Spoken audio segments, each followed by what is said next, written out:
Hello, world. Welcome to episode 71 of the Jimmy Canz Show. It's been a hot minute, but it is time for another classic supercard retrospective. This time we will be discussing Clash of the Champions 7 Guts and Glory. So let's get into it a little bit. All right. This was an NWA event promoted by World Championship Wrestling, and it was held on June 14th, 1989, from the Fitz-Epps Fitness Center at Fort Bragg in Fort Bragg, North Carolina. Attendance was 6,000, which was actually 800 more than their last pay-per-view. It was broadcast live on Superstation TBS, and the action was called by Jim Ross and Bob Caudle. A 10-match card featured the semifinals and finals of the NWA World Tag Team Championship Tournament. So let's get into the card a little bit. All right.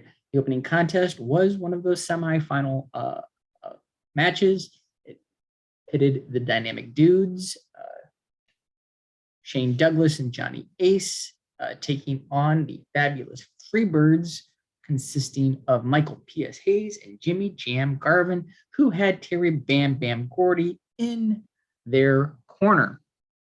Surprisingly clean for the most part.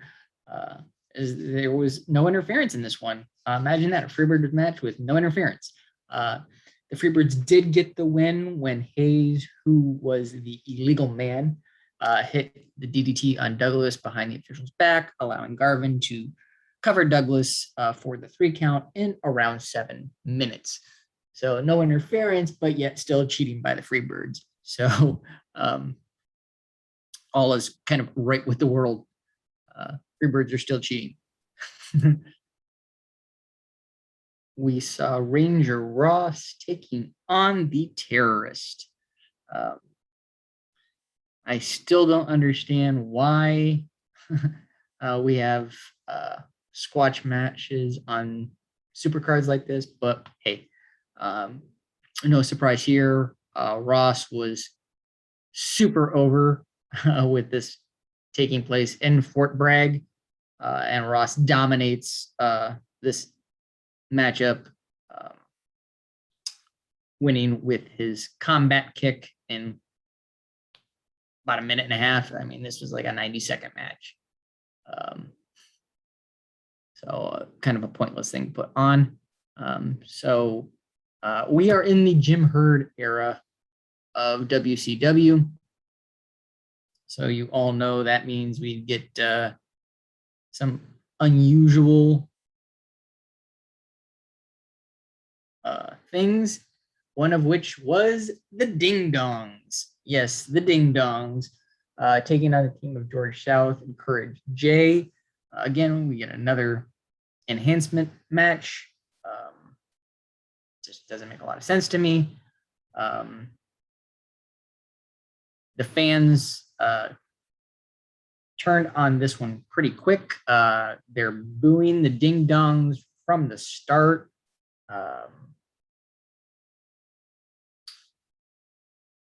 One would expect the Ding Dongs do get the win, and this one is about 3 minutes. And this was just bad. I mean, this was just a bad match. This match was so bad, Jim Ross couldn't even pretend, and audibly says, "Oh man, this is horrible," at the end of the match. I mean, he did not hide his disdain one iota for his loathing of this concept. So, yeah, Ding Dongs. Whew. Next up,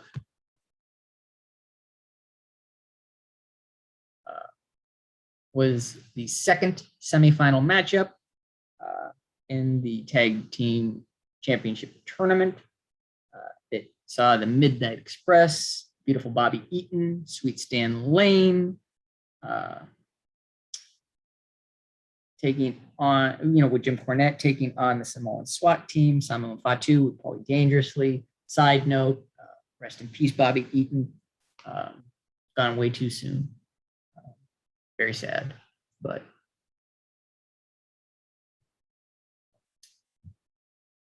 So sorry to bring the mood down, but anyway, let's talk about this match. Even before this match started,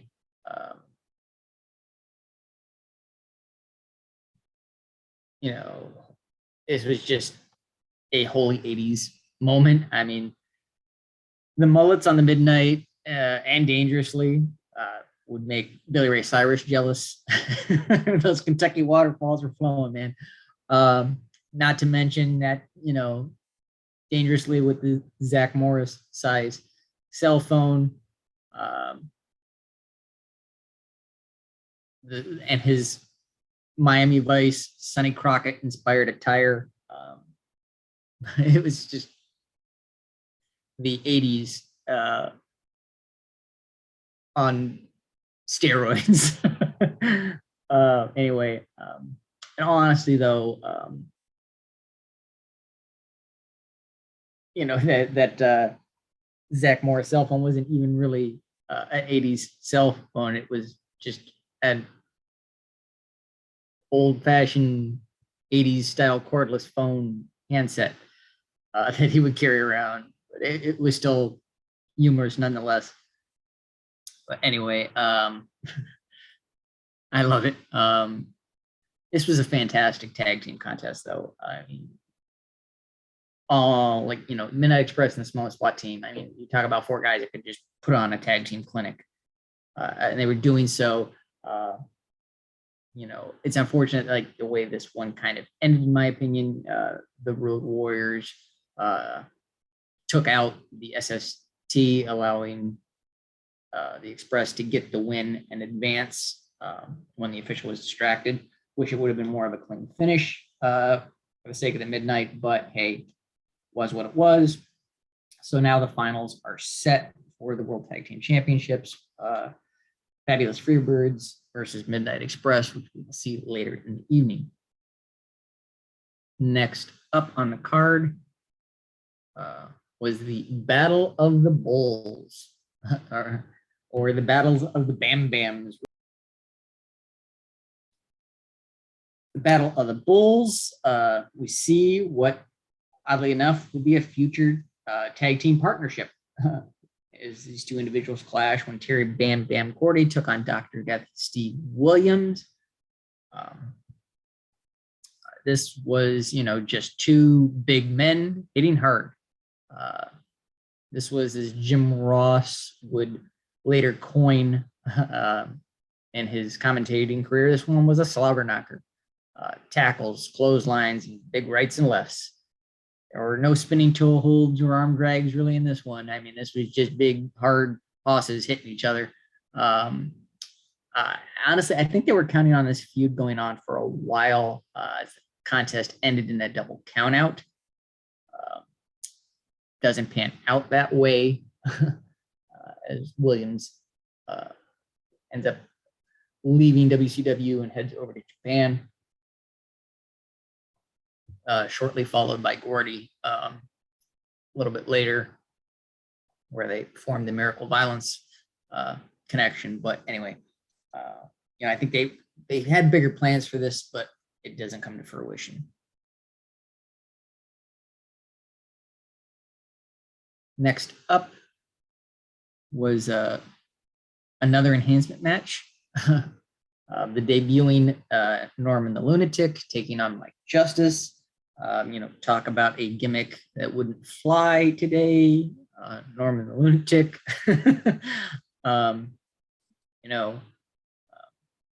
Mental illness isn't something to take lightly.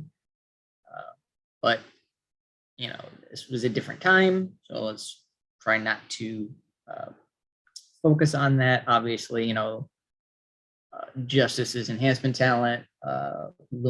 Norman is a debuting featured performer, so no surprise that Norman goes over in this one. Managed by Teddy Long, y'all. But I liked his Trucker Norm gimmick a little better than this one.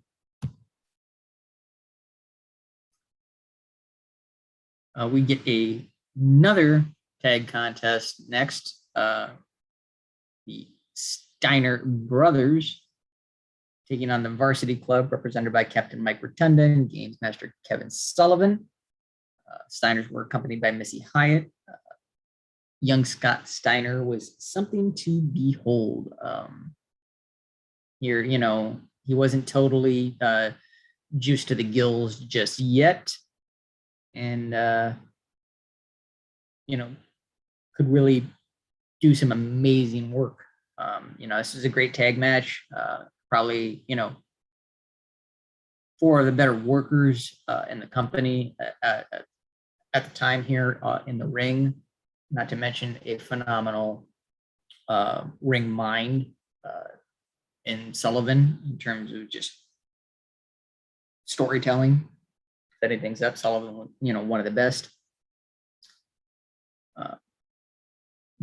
Dirty tactics and a suplex on a steel chair later, and the Varsity Club end up getting the win in this one. Kind of surprising, knowing the trajectory of these tandems. The fact that the Steiners go down in this one is kind of a surprise, but is what it is.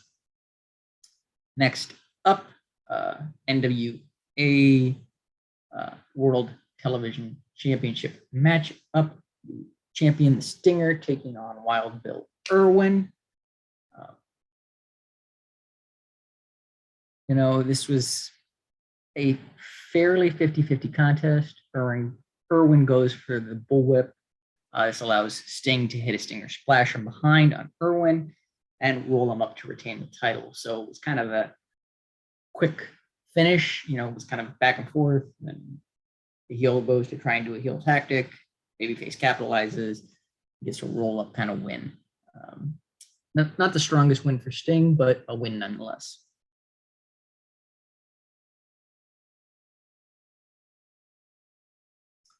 Now we get the finals for the NWA World Tag Team Championships. We're at Freebirds, Michael P.S. Hayes, Jimmy Jam Garvin, taking on Midnight Express, Sweet Stan Lane, Beautiful Bobby Eaton. This was pretty solid. Prior to the bell, dangerously runs out, knocks Cornette out with a loaded tennis racket. Match then gets going. Classic tag team wrestling here for the majority of the match. And then a standard kind of WCW finish here. Official distracted in one corner, allowing Cordy to come in, hit a power bomb on Eaton, and Garvin then takes a handful of tights. And 1, 2, 3 winners, new World Tag Team Champions, the Fabulous. Now we have the main event, number 1 contender match for the World Championship. Former world champion taking on the number 10 ranked contender. Doesn't make a lot of sense to me, but hey, in a former champion in his own right, Terry Funk. Longest match of the night, goes about 14 minutes before Funk's DQ'd for using a microphone as a weapon, striking Steamboat, and then proceeded to beat him down. Luger comes out, hits the ring to run off Funk, appearing to make the save, only to then turn around, take the mic, and the United States champion cuts a promo and then turns on Steamboat, thus turning heel, beating him down, and setting up a new feud. So there you have it. My opinion, 2 things really hurt this card. 1, too many enhancement matches. Clash is supposed to be a pay-per-view level type of show on just standard cable, and this doesn't do that. Secondly, too many tag matches. I mean, you've got the semifinals and finals of your tournament going on. All right, so that's 3 tag matches right there. And then on top of that, you booked, an enhancement tag match and, the Steiners and the Varsity Club tag match as well, which, what for? I mean, what were those doing on the show other than filling space? Just didn't make a lot of sense to me. Why not nix the Ding Dongs in the Norman match? Give Ranger Ross maybe a better opponent. Let that match go a little bit more. He was so over with the crowd, give him where you were at. Give the TV title match a little bit more time. There were a lot of things they could have done to improve this card, in my opinion. The good was the tag team finals. The Luger turn was done well and, set up what it needed to move forward into the Great American Bash. So there's that. So, all in all, on my 10 belt scale, I'll give this is in the middle of the road show. This is a 5 out of 10. So, there you have it. Next up on the classic retrospective, we will discuss the aforementioned Great American Bash 89. So wherever you are, hope you're doing well. Take care of one another, and I will see you